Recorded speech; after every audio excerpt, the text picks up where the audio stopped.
without words. I doubled over, placing my palms on my knees. "Nice night for a swim." She stared at my wrists. "Oh, these?"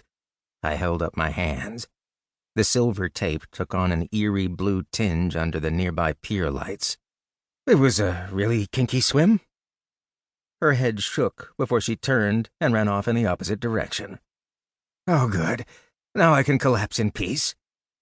I lowered myself to the rocky bed and rested my head on a large stone. It was nice. I stared at the sky.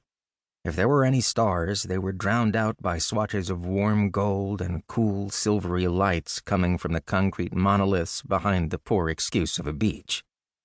A laser-like red light blazed in the corner of my vision, and I turned to the source. A neon sign looped over a section of the pier. I recognized it and smiled. New York had a heck of a way of welcoming me back. My smile slipped as I thought of my recent cases in the state. Cases. Right. Work. The train of thought galvanized me.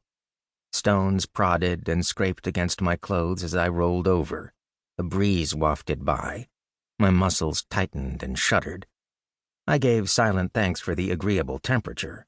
Hypothermia isn't fun. My fingers brushed over small rocks, and I hissed as my thumb trailed over a sharp edge. It was a task, fumbling with the rock and my quivering muscles, but I managed to get a grip on it.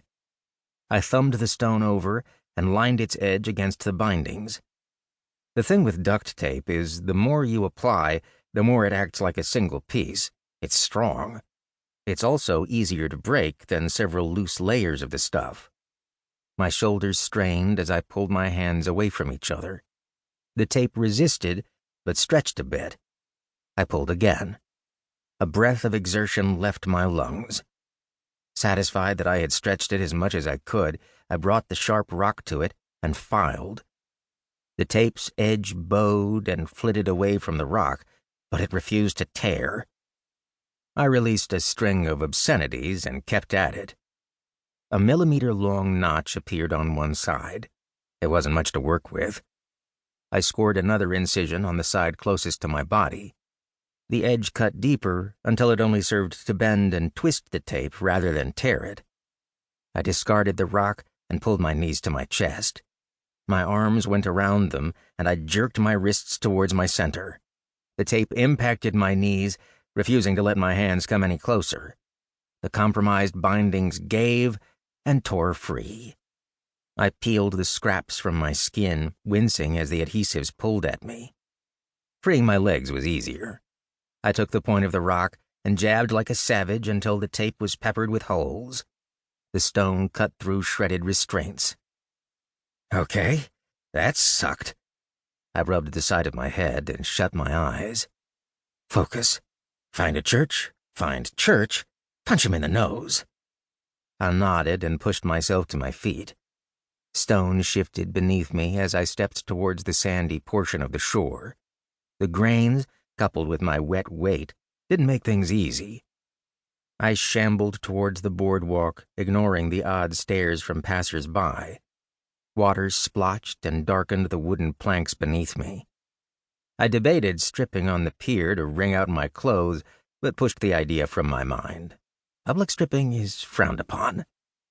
Instead, I put my hands to my chest and brushed my body. Feeling yourself up is slightly less offensive. I patted down my pants. Nothing in my clothes. I spat over a railing. Shit. No clues to work with. His clothing wasn't much good. A simple shirt and jeans never are. The shoes were low-grade sneakers that seemed more for show than use. I leaned against the guardrail and sighed. All I had to work with was that he had drowned. I ruled out aquatic monsters. He wasn't out for a routine swim, not at night, not with his limbs bound. Something brought him to the water. Pressure built simultaneously within my chest and skull. I concentrated the feeling in the base of my fist as I slammed my hand against the railing. I turned and marched towards the street. Unseen fingers trailed against the back of my neck. The skin around my shoulders prickled.